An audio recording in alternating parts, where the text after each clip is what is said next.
Hola a todos, ¿qué tal? ¿Cómo estáis? Alejandro, muchas gracias por estar aquí, bienvenido a esta entrevista, me alegra mucho tenerte por aquí. Alejandro es pedagogo, divulgador y también es formador, especialista en personas con TDAH. ¿Y cómo llegué a Alejandro? Porque ha escrito un libro maravilloso que creo que es uno de mis libros favoritos sobre el TDAH. Mi cole tiene TDAH y en cuanto me lo terminé de leer dije, mira, tengo que conocerle, tengo que ver qué tiene que contarnos. Y adelante, Alejandro, cuéntanos. Yo soy Alejandro, yo estudié pedagogía y me empecé a trabajar en una asociación de personas con TDAH, que es ASPATI, aquí en Sevilla. Y paralelamente después, pues bueno, estuve interesándome bastante por el tema de la formación en TDAH y dos, de la relación que había entre el sistema educativo y el TDAH. Muchas cosas que yo veía en el sistema educativo que no se estaban haciendo bien, porque claro, yo empecé como terapeuta y ya empecé como a contactar con los coles y con los institutos, ¿no? Y ya fue un poco después del máster que me puse más en serio y en 2022 a finales salió el libro. Genial, pues por eso estás aquí, para contarnos un poquito. Vamos a empezar con una pregunta, vamos a empezar ya fuerte. Me gusta empezar fuerte. Dices que el sistema educativo tiene TDAH. ¿Tú crees que se distrae porque no quiere ver o porque no sabe cómo mirar? Creo que hay una parte del sistema educativo que no quiere ver. Estoy completamente seguro de que tanto, y no solo a nivel educativo, sino incluso a nivel médico, hay una parte que sigue sin querer ver, y eso es así. Yo cuando yo empecé las prácticas y ya toqué un poco el TDAH, a mí lo que yo sé del TDAH no fue por la carrera en ningún momento. Y tengo otros compañeros de profesión que están en psicología, que han estado en psicología, ¿no? Y que han estado en educación primaria, educación infantil, que lo tocan muy superficialmente. Y no solo el TDAH, sino otros trastornos del neurodesarrollo o otros trastornos que estén asociados al proceso de enseñanza-aprendizaje. Es normal que nos encontremos con profesionales y profesores que de repente no saben cómo lidiar con estos trastornos en el día a día en el aula. Y esto es un problema. O tú, María, has escuchado el típico de un profesor bueno te salva la vida y un profesor malo te la hunde. Totalmente. Y es así.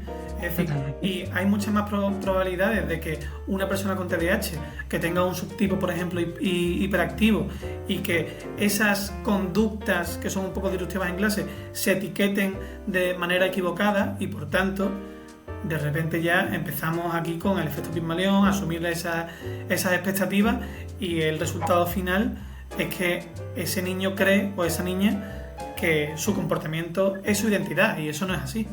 Eso es, justo. Hay una frase que me gusta mucho que es: yo no soy TDAH, yo tengo TDAH. Entonces, para mí, esa frase, cuando me lo explicó un psicólogo y me dijo, a ver, María, es que tú no eres TDAH, tienes TDAH, entonces no puedes identificarte con que todo lo que haces y todo por lo que lo haces es por tu TDAH. Si me enfado por mi TDAH, si no sé qué por mi TDAH, no, porque realmente si no me interesa lo que estás contando, no me interesa ni con ni sin TDAH. Claro. Que me cuesta a lo mejor un poco más, pues me puede costar un poco más. Que me enfado, pues a lo mejor me enfado porque este es mi carácter o porque esto me molesta. Entonces sí es verdad esa etiquetita, ¿no? De TDAH, que eso me imagino que lo has podido ver mucho, supongo que en algún momento en consulta también te ha llegado esa información por todos lados. ¿Y cómo manejas esa situación con la gente, por ejemplo, más joven, con esa etiqueta de TDAH? ¿Cómo lo manejas o cómo me dirías a mí que habría que manejarlo? Pues mira, pues yo utilizo mucho esa frase que te dijeron a ti. Yo no soy TDAH, yo tengo TDAH. Es decir, yo intento mucho separar que el cómo nos comportamos no tiene que ver con el cómo somos. Y de hecho con los padres también intento trabajar mucho esto. Entonces, por ejemplo, les digo que utilicen siempre el estar y no el ser. Es decir, es lo mismo decir tus cosas están desordenadas que eres un desordenado. Pero en una no estás atacando a la persona y sí a la conducta y por tanto es mucho más, creo que es mucho más preventivo a nivel de salud mental Vale, te estoy de acuerdo. Entonces tú me dirías que es como esa vocecita que tenemos los adultos, interna, que como yo siempre le intento explicar a los niños, tenemos que desarrollar o tenemos que despertar a Pepito Grillo. Pepito Grillo, que es esa voz que vive con nosotros, que es la voz de nuestra conciencia y nos intenta siempre comunicar las mejores decisiones que podamos tomar, ¿no? Entonces yo siempre les digo, tenemos un ángel y un demonio, pero aquí siempre gana el demonio. Entonces tenemos que evitar justo eso, ¿no? ¿Por qué crees que aún se castiga la diferencia en vez de educar desde ella? ¿Qué nos cuesta tanto aceptar? Mira, yo, esta es una pregunta que yo me he hecho mucho. ¿Por qué nos cuesta tanto educar en la diferencia, ¿no? Cuando yo he ido a los coles y tal, me he encontrado con muchos profesores y la sensación que me da es que implica mucho más esfuerzo y muchos mayores recursos. Y creo que hay una parte del sistema educativo que todavía no está dispuesta a hacer esos esfuerzos ni a destinar esos recursos. Eso es. Entonces proyectan un poco en qué van a pensar los otros niños. Porque si de repente yo le digo, si yo soy ese profesor, ¿no? Y digo, no, porque es que necesita moverse más.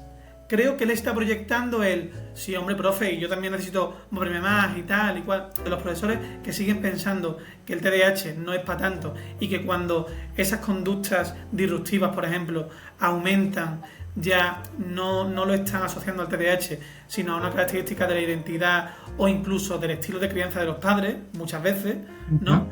Y creo que también el hecho de que tenga que destinarse mucho más recursos y muchos más esfuerzos a eso hace que haya un obstáculo no solo para el TDAH, sino para otros muchos trastornos.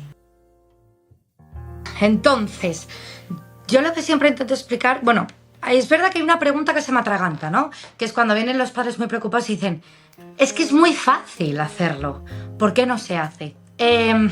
La letra más grande, las preguntas más separadas, alumnos que me han dicho, es que no ha cambiado nada. Claro. Sí. ¿Qué adaptaciones dirías tú como profesional? No cuáles son las legales, sino como profesional. ¿Qué pondrías tú? ¿Qué adaptaciones podríamos poner en el colegio? Uno, que hay aquí un concepto muy importante, que es el tema de la indefensión aprendida. Y creo que esto es relevante. Un niño con TDAH, una niña con TDAH, es posible que... vamos a mirar un examen de matemáticas que tiene 10 preguntas y una y otra vez le ponen el mismo examen o la misma modalidad de examen y siempre le sale mal. Llega un momento que ese niño o esa niña no va a controlar, ¿no?, cuándo va a salir bien algo y cuándo no, porque siempre le está saliendo mal. Entonces aprende que está indefenso hacia esa modalidad de examen. ¿Qué pasa cuando de repente vuelve a presentarse un examen de esas características? Pues que se va a bloquear. Se va a bloquear porque de repente vienen fantasmas del pasado. Vienen de, a mí nunca me ha salido esto, ¿por qué ahora va a tener que salirme así? ¿No? O ¿por qué ahora va a tener que salirme bien? Por tanto, yo creo que una de las principales premisas es tener en cuenta esto y adaptar la evaluación en función del niño o de la niña. Y eso ayudaría mucho, sobre todo, a esta sensación de indefensión aprendida. Vale. Aparte de eso, por ejemplo, otros tipos de evaluación, como pueden ser a nivel oral, que hay muchos niños y muchas niñas con TDAH, que les ayuda mucho eso, ¿no? El tema, por ejemplo, de priorizar los contenidos, ¿vale?, más que la práctica masiva sin sentido. Vamos a intentar mandar práctica que tenga sentido. Como resumen, toda la razón del mundo. Creo que Estoy de acuerdo. evaluación, un niño con TDAH motivado hiperfocaliza. Es decir, funciona al 100%. Bueno, yo creo que el mayor miedo de cada padre, ¿no?, cuando entra es que no entiendan a su hijo. Ya no los compañeros, porque bueno, hay una cosa que sí que me gusta enseñar a los niños y es no te centres únicamente solo en los amigos cuando entras en un colegio, es importante, pero céntrate como en ti, ¿no? No se lo digo así porque es un niño, pero intento ayudarle a céntrate en ti, no. Le intento enseñar que hay que poner límites. Cuando una amiga te hace tal y te hace pascual, ¿tú qué haces? Ponme un contexto, vamos a jugar al teatro. Y entonces hacemos diferentes escenas en las que, ostras, la niña se da cuenta de que a lo mejor hay otra salida y otra... Bien, pero cuando ya se trata de profesores, si la niña se enfrenta, es una niña ya chunga, si la niña dice algo, o el niño, me da igual, o el niño dice algo, ya es que es un problemático, si pasa algo siempre va a ser la niña o el niño, siempre va a ser esa persona. Yo cuando era pequeña siempre era yo, ¿no? ¿Alguien ha robado un pegamento? Era yo. Aunque yo no estaba ese día en el cole. Sí. Entonces es verdad que luego las adaptaciones ya no es solo educativo, es para todo, ¿no? Es un poco para todo. La comprensión del alumno, cómo se siente. Nadie se para a escuchar a un alumno y a preguntarle, ¿qué necesitas?